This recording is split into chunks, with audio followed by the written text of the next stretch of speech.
Good morning students. Class 10वीं और विषय गणित और प्रश्नावली अपनी 11वीं चल रही है समरूपता। तो इसके अपने 11.1, 11.2 व 11.3 के सारे क्वेश्चन हल कर चुके हैं और 11.4 के क्वेश्चन हल करने हैं। तो देखो 11.4 का जो पहला क्वेश्चन है क्या दे रखा है कि निम्न के उत्तर सत्य असत्य में आपको देने हैं और रीजन बताना है, हल करना है।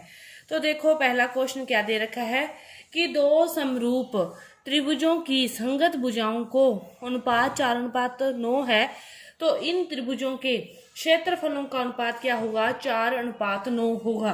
तो देखो पहले क्वेश्चन को हल करते हैं अपने कि कोई भी दो त्रिभुज हैं जैसे ए बी सी समरूप है त्रिभुज डी ई एफ के। कोई भी दो त्रिभुज हैं वो आपस में क्या है? समरूप हैं। तो समरूप होते हैं तो क्या होता है, जो उनके क्षेत्रफलों का अनुपात होता है, त्रिभुज ए बी सी समरूप है त्रिभुज डी ई एफ के, तो इसके क्षेत्रफलों का अनुपात क्या होता है? उनकी भुजाओं के वर्गों के अनुपात के बराबर होता है। चाहे ऐसे लिखो, चाहे A B square upon D E square, मतलब उनकी भुजाओं के वर्गों के अनुपात के बराबर होता है। अब देखो उनकी भुजाओं का अनुपात क्या दे रखा है अपने को? 4:9। तो मान लो अपने वो फिर त्रिभुजों का क्षेत्रफल है, तो त्रिभुज एक का क्षेत्रफल अनुपात में त्रिभुज दो का क्षेत्रफल इक्वल टू अपने को भुजाओं का अनुपात क्या दे रखा है? 4:9। इसका क्या कर दिया? स्क्वायर कर दिया। स्क्वायर करेंगे तो 4 को 4 से गुना कर, इसका स्क्वायर का अर्थ होता है उसी संख्या को उसी से गुना करना। तो 4 को 4 से गुना करेंगे तो 16 आएगा और 9 को 9 से गुना करेंगे तो 81 आएगा। तो उनके क्षेत्रफलों का अनुपात क्या आएगा? त्रिभुज के क्षेत्रफलों का अनुपात क्या आ रहा है अपने पास? 16:81। क्या आ रहा है? 16:81।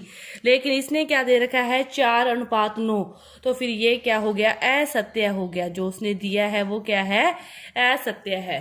जो उसने दिया है वो असत्य है कि यदि दो त्रिभुज समरूप हैं कोई भी, तो उनके क्षेत्रफलों का अनुपात उनकी भुजाओं के वर्गों के अनुपात के बराबर होता है। भुजाओं के वर्गों के अनुपात के बराबर होता है। ये था आपका पहला क्वेश्चन। इसके बाद देखो दूसरा क्वेश्चन। दूसरा क्वेश्चन उसने क्या दे रखा है कि दो त्रिभुज हैं क्रमशः एबीसी व डीईएफ में, यदि इनके क्षेत्रफलों का अनुपात ये है तो ये त्रिभुज क्या होंगे? सर्वांग सम होंगे। तो देखो दूसरा क्वेश्चन। दूसरे क्वेश्चन में आपको क्या दे रखा है? क्षेत्रफल का अनुपात दे रखा है, भुजाओं के अनुपात, फिर क्षेत्रफल क्या होता है? भुजाओं का क्या होता है? वर्ग होता है। 9:4 किसके बराबर होगा? A B upon D E के स्क्वायर का होगा, वो किसके बराबर होगा? 9/4 के। अपने को भुजा चाहिए, भुजा निकालेंगे तो इनका क्या कर देंगे? वर्गमूल निकाल लेंगे। वर्गमूल 9 का वर्गमूल किया तो 3 आ जाएगा और 4 का वर्गमूल किया तो 2 आ जाएगा। तो अपने हैं जो ए बी और डी ई का जो अनुपात आया वो क्या आया? 3:2 आया। क्या आया? 3:2 आया। यदि इनका अनुपात 1:1 आता तो फिर ये त्रिभुज क्या होते? सर्वांग सम होते, समानुपाती होती इनकी भुजाएं, तो फिर ये क्या होते? सर्वांग सम होते। तो यह कथन भी क्या है? असत्य है। यह कथन भी असत्य है। इसके बाद देखो तीसरा क्वेश्चन कि दो समरूप त्रिभुजों के क्षेत्रफलों का अनुपात उनकी भुजाओं के वर्गों के समानुपाती होता है। यह भी असत्य है कि दो समरूप त्रिभुजों के क्षेत्रफलों का अनुपात उनकी भुजाओं के वर्गों के समानुपाती नहीं, बराबर होता है। समानुपाती नहीं, बराबर होता है। लेकिन इसने क्या लिखा है? समानुपाती होता है। तो यह भी कथन क्या है? असत्य है। इसके बाद देखो चौथा क्वेश्चन क्या दे रखा है कि ए बी सी और ए एक्स वाई समरूप हैं और उनके क्षेत्रफलों का जो मान है वो समान है। तो अपने को बताना है कि जो एक्स वाई और बी सी है वो क्या है? समपाती भुजाएं हैं। अब देखो इस क्वेश्चन को हल करते हैं। अपने चौथे क्वेश्चन को अपने को क्या दे रखा है चौथे क्वेश्चन को हल करने के लिए कि जो आपके पास त्रिभुज हैं क्या है? ए बी सी और, तो देखो चौथा क्वेश्चन कि इनका जो क्षेत्रफलों का अनुपात है फिर इनकी भुजाओं के बराबर होगा। अब देखो इसने क्या कहा है? यदि इनके क्षेत्रफल समान है, अब भुजाओं का कोई भी जोड़ा ले सकते हैं। ए बी का ए एक्स होगा, बी सी के साथ कौन सा आ जाएगा? बी सी के साथ कौन सा आ जाएगा? एक्स वाई का स्क्वायर आ जाएगा। और ए सी के साथ क्या आ जाएगा? ए वाई। ए सी के साथ क्या आ जाएगा? ए वाई का स्क्वायर आ जाएगा। तो इसने क्या कहा, इसके क्षेत्रफल क्या है, समान है। समान है तो यदि इसका 1 है तो इसका भी कितना होगा, 1 मान लो। बाकी सारी क्या आ जाएंगी, भुजाएं BC upon XY equal to AC upon AY। फिर इसने क्या कहा है, जो XY है और BC है ये क्या है, संपाती है। तो XY और BC को ले लो, इस क्षेत्रफल के बराबर रख दे। 1/1 equal to BC upon XY, cross multiply करेंगे तो क्या आ जाएगा, BC इक्वल टू XY आ जाएगा।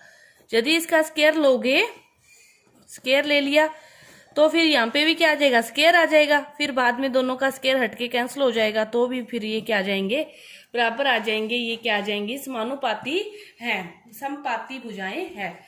तो इस प्रकार ये आपके पहले के जो 4 क्वेश्चन थे पहले पार्ट के सत्य असत्य वाले तो पूरे हुए। तो इसका में सत्य कौन सा है, अकेला यही क्या है, एक सत्य है।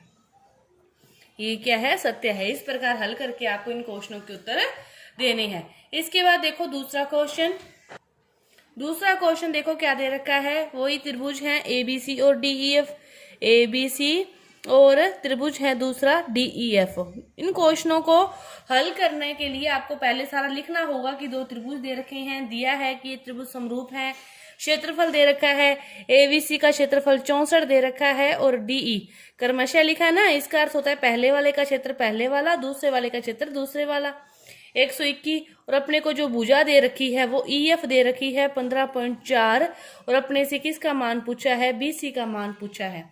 तो कैसे ज्ञात करेंगे BC का मान, वही बात है कि इनका जो क्षेत्रफलों का अनुपात होता है भुजाओं के वर्गों के अनुपात के बराबर होता है, भुजाओं के वर्गों के अनुपात के बराबर होता है। ये इसके क्षेत्रफल है, भुजाओं के वर्गों का अनुपात है। एक भुजा दी है उसका वर्ग कर लेंगे, दूसरे का मान निकालना है। अब BC को इधर ले जाएं, BC का तो मान निकालना है। BC इधर चला गया, इधर पहले ही क्या पड़ा है 15.4 का स्क्वायर। 64 कहाँ आ जाएगा, नीचे। 121 कहाँ आ जाएगा, ऊपर। 121 ऊपर। अब देखो अपने को निकालना है, अब देखो अपने को चाहिए BC की वैल्यू, तो स्क्वायर को हटा दिया BC। 15.4 का स्क्वायर है वो भी क्या हो जाएगा, हट जाएगा। 64 किसका स्क्वायर होता है, 8 का, और 121 किसका होता है, 11 का। इस प्रकार अपने इसको हल कर लेंगे। अब देखो 8 से इसको काटना है तो काट दो। 8 एकम 8, यहाँ पे क्या बचेंगे 7 74, पॉइंट का पॉइंट आ जाएगा। 8 9 72, 2 बचे और 20 और 8 दूनी 16। 1.92 को क्या करना है, 11 से गुना करना है और आपके पास जो वैल्यू आ जाएगी सेंटीमीटर में वो किसका मान आ जाएगा, BC का मान आ जाएगा। इस प्रकार ये आपका है दूसरा क्वेश्चन पूरा हुआ। इसके बाद जो तीसरा और चौथा क्वेश्चन इसके रहते हैं वो अपने, और उसके आगे के जो क्वेश्चन है वो अपने अगली वीडियो में करेंगे। धन्यवाद।